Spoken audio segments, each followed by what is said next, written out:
আজকের দিনে আমি আবারও বলছি, আপনারা আজকের দিনে খেয়াল করে দেখেন, সোশ্যাল মিডিয়াতে পুরো তুল কালাম শুরু হয়ে গেছে, একদম তোল পার শুরু হয়ে গেছে। যারা সারা জীবন পহেলা বৈশাখের উদযাপনকে কি করেছে, ঘৃণা করেছে, বিরোধী বক্তব্য দিয়েছে, কিন্তু আজকে তারাই সেটা উদযাপন করেছে। আমি প্রমাণ দিতে পারবো যে কোরআন হাদিস থেকে তারা কত বেশি ইসলাম বিরোধী, কোরআন হাদিস বিরোধী কাজ করেছে, কিন্তু এটা নিয়ে তাদের কোনো প্রতিক্রিয়া নাই। বক্তব্যুল নবীকে এই কথিত শায়েকরা সারা জীবন বিদাত বিদাত বিদাত বিদাত বিদাত বলে আসছে। আজকে দেখলাম সেই কথিত শায়েকদের পাল আজকে বের হয়ে গেল, পহেলা বৈশাখ উপলক্ষে শোভাযাত্রায় বের হয়ে গেল। এইটা কোন কিতাবে আছে? এটা বাঙালির সংস্কৃতি, আমি মেনে নিলাম। আমাদের দেশে সাধারণ মানুষগুলো পহেলা বৈশাখে প্রতি বছরে নেই, বছরে তারা বরণ করেছে, আনন্দ উৎসব করেছে, তারা যেটাই করেছে। কিন্তু সাধারণ মানুষ আর টুপিওয়ালা, দাড়িওয়ালা, পাগড়িওয়ালা মানুষ দুটো তো এক জিনিস নয়। দুটো কি নয়?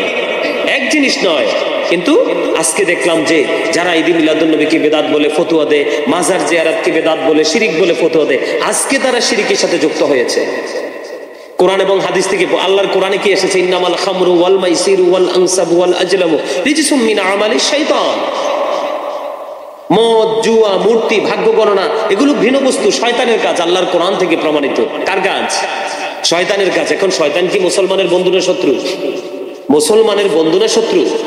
শত্রু, মুসলমানদের শত্রু। আল্লাহ রাব্বুল আলামিন কোরআনে বলেছেন যে মুসলমানদের শত্রু হলো Satan is the eternal enemy of the believers. Inna shaytana lakum aduwwun fattakhizuhu aduwwa। একবার আল্লাহর কোরআন থেকে স্পষ্ট, তাদের মুসলমানদের প্রকাশ্য শত্রু, যাদেরকে শত্রু বলে কি করতে হবে? গণ্য করতে হবে। যেই জায়গাতে মূর্তি, এটা কি শিরকি কাজ নয়? আজকে পহেলা বৈশাখ উপলক্ষে বাঙালি জাতির ঐতিহ্যের নামে বাঙালি জাতিকে ইউজ করে, এই শব্দটাকে ইউজ করে কিন্তু আজকে যথেষ্ট কোরআন হাদিস বিরোধী কাজ হয়েছে। হয়েছে কিনা? হয়েছে কিনা? হয়েছে। তো তারা যারা সারা জীবন এইগুলো শোভাযাত্রার বিরুদ্ধে কথা বললো, আজকে তারাই শোভাযাত্রা করলো। তাহলে আসলে আমরা আমরা এখান থেকে কি মেসেজ পেতে পারি? সাধারণ মানুষকে আমরা কি মেসেজ দিতে পারি? আসলে মূলত তাদের উদ্দেশ্য হলো দাড়ি, টুপি, লেবাসটাকে লাগিয়ে তারা কি করছে? তারা এই দুনিয়ার ফায়দা লুটার জন্য তারা চেষ্টা করতেছে, সাধারণ মানুষকে বোকা বানিয়ে। আজকে আমি অবাক হয়ে গেলাম, আশ্চর্য হয়ে গেলাম। এই সাধারণ নারী, পুরুষের ছেলে মেয়েরা নামছে, এরা তো অবুঝ মানুষ, এরা করেছে। এটাকে আমি এটা নিয়ে আমি কিছু মন্তব্য করতে চাই না, কারণ এটার মতো অনেক অসংখ্য কাজই তো আমাদের সমাজে হয় না? অনেক ইসলাম বিরোধী কাজ হয়, অনেক কিছুই হয়। আমরা তাদেরকে বলি, তারা যদি না শোনে সেটা আলাদা কথা। কিন্তু যাদেরকে দেখলাম সারা জীবন আমাদেরকে বেদাতি বললো, আনন্দ উৎসব করা যাবে না, আজকে পহেলা বৈশাখকে কোন ফতোয়ার জোরে তোমরা করেছো, শোভাযাত্রা করেছো? এটাতে অনেক ধরনের ইসলাম বিরোধী কাজ হয়েছে। যেমন বিভিন্ন ধরনের মূর্তি বানানো হয়েছে, প্রতীকী ছবি বানানো হয়েছে। এগুলো তো কোরআন হাদিস বিরোধী, এগুলো তো হারাম, এগুলো শিরকি কাজ। কিন্তু এগুলোর বিরুদ্ধে তোমাদের তো কোনো ধরনের কোনো মন্তব্য নেই, মাথা ব্যথা নেই, বরঞ্চ তোমরা এগুলাকে কি করছো? প্রমোট করতেছো, তোমরা এগুলোকে হাইলাইট করতেছো। তো এতে কি যাচ্ছে? জাতির কাছে মেসেজ কি যাচ্ছে? আমি আমার যারা সম্মানিত অডিয়েন্স যারা আছেন এবং আমার যারা অডিয়েন্স নন, তাদেরকে বলবো, যাদের কাছে ভিডিও বার্তাটা যাচ্ছে, আপনারা একটু বিচক্ষণ হবেন। আপনারা অনেকে বলবেন যে হুজুর ওনাদের বিরোধিতা শুরু করেছে, খোঁজাখুঁজি শুরু করেছে, এরকম ধরনের অনেক মন্তব্য আপনারা করতে পারেন, করাটাই স্বাভাবিক। আপনি আপনার ব্যক্তিগত মতামত ব্যক্ত করবেন, এটাই স্বাভাবিক, আপনাকে নিয়ে আমার কোনো মন্তব্য নেই। কিন্তু এখানে বাস্তবতা হলো কোরআন কি বলে, হাদিস কি বলে, ইসলাম কি বলে। যেমন আপনারা দেখেন, যারা আজকে এই পহেলা বৈশাখের নামে যারা আজকে এই কাজগুলো করেছে, আজকে আমরা তাদের বিরুদ্ধে কথাগুলো বলতাম না, এই কারণে বলতে বাধ্য হয়েছি যে দেশ ও প্রবাস থেকে, কাছে এবং দূর থেকে যারা আমার আলোচনা শুনছেন, সবাইকে আন্তরিক মোবারকবাদ জানিয়ে আজকে আলোচনা শুরু করছি।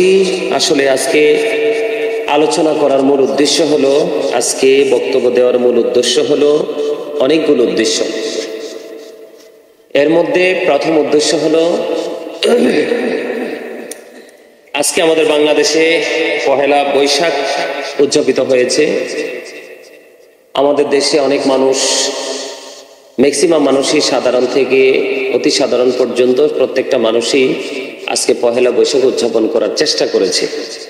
তবে পহেলা বৈশাখ উদযাপন করেছে, এটা নিয়ে আমার কোনো মন্তব্য নেই, কারণ এটা বাঙালির একটা ঐতিহ্য। কিন্তু বাঙালির একটা ঐতিহ্য, আমরা মুসলমান হিসাবে মুসলমানের একটা ঐতিহ্য। কিন্তু আমরা মুসলমান হয়ে আজকে কোরআন হাদিস বিরোধী, ইসলাম বিরোধী, পহেলা বৈশাখের নামে ইসলাম বিরোধী কাজ আমরা করছি।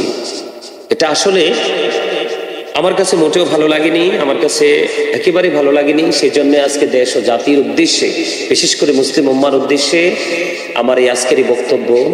সম্মানিত দর্শক, আমরা ইতিপূর্বে অনেক আগেই দেখেছি আমাদের দেশের যে কথিত শায়েকরা, এখন আপনারা সোশ্যাল মিডিয়াতে দেখলে বুঝতে পারবেন, জানতে পারবেন, যারা আমাদেরকে বিভিন্নভাবে এনকার করে, বিভিন্নভাবে ছোট করে কথাবার্তা বলে। আসলে আমরা যা করছি আমরা কোরআন হাদিসের ভিত্তিতেই করছি, আমরা কোরআন হাদিসের বাইরে কোনো কাজ করছি না।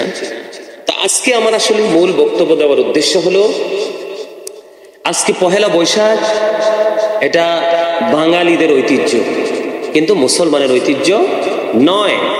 আমরা মুসলমান, আমরা আমাদের মুসলমানিত্বকে আগে প্রাধান্য দিব, তারপরে আমরা বাঙালি হব। আমরা বাংলাদেশে বসবাস করি, আমরা বাংলাদেশের মানুষ, আমরা সবই বাঙালি সংস্কৃতির মধ্য দিয়ে আমরা জীবন অতিবাহিত করতেছি। কিন্তু এখানে সবচেয়ে বড় বিষয় হলো আজকে পহেলা বৈশাখকে মিন করে, পহেলা বৈশাখকে কাজে লাগিয়ে পুঁজি করে আজকে শোভাযাত্রা করা, মানে যা কিছু হয়েছে, মানে আমরা তো কন্টিনিউয়াসলি, আমরা যদিও মুসলমান, আমরা নামের মুসলমান, আমরা ইসলাম বিরোধী কাজ করি। এইগুলো প্রতিবাদ করলে আলোচনা সমালোচনা দুটোই পাশাপাশি থাকে, এটা নিয়ে আমাদের আসলে কোনো ধরনের কোনো প্রতিক্রিয়া নেই। কিন্তু এখানে সবচেয়ে বড় বিষয় হলো যে আলেমগুলো সারা জীবন, সারা বছর এই পহেলা বৈশাখের বিরোধিতা করেছে, শোভাযাত্রার বিরোধিতা করেছে। বিশেষ করে আজকে মূর্তি প্রদর্শন করা হয়েছে। আমার কাছে অবাক লাগলো যে এই শায়েখগুলো মুখে যেটা বলে এটা করে না, আর তারা যেটা করে সেটা তারা বলে না। এটা আজকে আমরা সেটা বাস্তব রূপ আমরা দেখতে পাইছি। যেমন আমরা যখন ঈদে মিলাদুন্নবী উদযাপন করি, যেই নবী না আসলে কিছু হতো না, যেই নবী না আসলে আমরা আল্লাহর পরিচয় পর্যন্ত জানতে পারতাম না, আমরা হতাম না, এই কুল কায়নাত হতো না, 18,000 মাকলুকাত, 80,000 আলম, কিছুই হতো না, এই দুনিয়া হতো না, আসমান জমিন চন্দ্র সূর্য কিছুই হতো না। যেই নবী না আসলে কিছু হতো না, সেই নবীজির শুভ আগমন উপলক্ষে আমরা যখন ঈদ মিলাদুন্নবী উদযাপন করি, আমরা যখন র্যালি করি, আমরা যখন জুলুস করি, আমরা যখন জৌলুসপূর্ণভাবে ঈদ মিলাদুন্নবী উদযাপন করি, এখানে আমরা কি করি? দুরূদ পড়ি, জিকির করি, কোরআন তেলাওয়াত করি, গরিব অসহায় মানুষকে আমরা খাওয়াই। এমনি করে করে ইসলাম যেই কাজগুলোকে সমর্থন করে এবং কোরআন হাদিস দ্বারা সমর্থিত, আমরা সেই কাজগুলো করি। ঈদ মিলাদ তারা আমাদেরকে, আল্লাহ রাসূল কি বলেছে? আল্লাহর কাছে দুটি কাজ সবচেয়ে বেশি পছন্দ। একটি হলো মানুষকে পেট ভরিয়ে খাইয়ে দেওয়া, পরিচিত হোক অপরিচিত হোক, মুসলমানকে দেখা মাত্র সালাম দিয়ে দেওয়া। আমরা মিলাদুন্নবী উদযাপন উপলক্ষে আমরা মানুষকে শরবত খাওয়াই, আমরা মানুষকে খেজুর খাওয়াই। আমার নবী আসছে, আল্লাহ কি বলেনি? আল্লাহ তো কোরআনে বলেছেন, ফালিয়াফরাহু, তোমরা আনন্দ উৎসব করো, ওয়া খায়রুম মিম্মা ইয়াজমাউন, এটা তোমাদের পুঁজিভূত সম্পদ থেকে উত্তম। আল্লাহ কোরআনে কি বলেনি? কুল বিফাদলিল্লাহি ওয়া বিরহমাতিহি ফাবিযালিকা ফালিয়াফরাহু হুয়া খায়রুম মিম্মা ইয়াজমাউন। কোরআন থেকে স্পষ্ট দলিল। আল্লাহ কি বলেছেন? ওয়া তুআযিরুহু ওয়া তুআক্কিরুহু, help him and respect him. তোমরা আমার হাবিবকে সাহায্য করো, সম্মান করো। এত সুন্দর চমৎকার দলিল মেসেজ থাকার পরেও আমাদেরকে বেদাতি বলে আখ্যা দিচ্ছেন। আজকে আপনারা যে আজকে ঈদে বৈশাখ, বৈশাখ কোন কিতাবে পাইছেন আপনি? পহেলা বৈশাখ কোন কিতাবে পাইছেন? হ্যাঁ, আমরা বাঙালি হিসাবে, আমরা বাংলাদেশের মানুষ হিসাবে, বাঙালি হিসাবে পহেলা বৈশাখ আমাদের বাঙালি হিসাবে, বাংলা হিসাব নববর্ষ, এটাকে আমরা বরণ করব। কিন্তু এর বরণ করার মানে কি? কোরআন হাদিসের আইন কি অমান্য করে, উপেক্ষা করে? আজকে আপনারা যেইভাবে পহেলা বৈশাখ উদযাপন করেছেন, আপনাদের পাশাপাশি অন্য মানুষ অনেক ইসলাম বিরোধী কাজ করেছে, কোরআন হাদিস বিরোধী কাজ করেছে, হারামের মতো কাজ করেছে, শিরকের মতো কাজ করেছে। আপনাদের এটার প্রতিবাদ করার কথা ছিল। কই, গত 1-2 বছর আগেও তো দেখেছি, ইতিপূর্বেও দেখেছি আপনাদের বড় বড় শায়েখরা অনেক উঁচু উঁচু গলায় কথা বলেছে, এটা করা যাবে না, করা যাবে না, কত মানে মানে কি বলবো, দ্ব্যর্থহীন ভাষায় তারা কথা বলেছে। আজকে তাদের কণ্ঠ স্তব্ধ হয়ে গেল কেন? সুযোগ পেয়েছেন? না না না না না না না। আপনি সত্যিকারের মুসলমান হন, সত্যিকারের নবী প্রেমিক হন, সত্যিকার ইসলাম প্রিয় হন, তাহলে আপনি অটোমেটিক্যালি আপনি ক্ষমতা চাইতে হবে না, আপনার পিছন পিছন ক্ষমতা হাঁটবে। কিন্তু এইভাবে ইসলামকে কলঙ্কিত করে, কোরআন এবং হাদিসের হুকুমকে, আইনকে আপনি অমান্য করে আপনি কি করবেন? নেতা হবেন? নো, এটা কখনোই সম্ভব নয়, এটা ইম্পসিবল, এটা কখনোই পসিবল নয়। সম্মানিত দর্শক, শুধু এটা নয়, আপনারা দেখেছেন